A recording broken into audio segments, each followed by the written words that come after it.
Thank you for coming to the channel. Today we're going to cover the door edge install using a black channel edge trim seal purchased from Amazon. I used the 33 foot.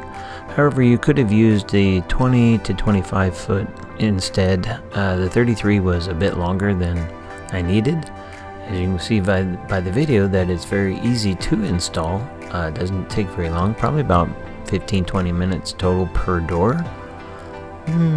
That was about it, and you just feed the edge in all the way starting at the bottom and just take your time. Your thumbs will get a little sore, but once you have it installed, it stays on pretty good.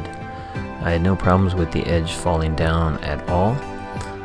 Just make sure it's nice and sealed and tightly and it fits perfectly, and then once you get all the way toward the bottom, just cut it to the right size and trim it, and you are good to go.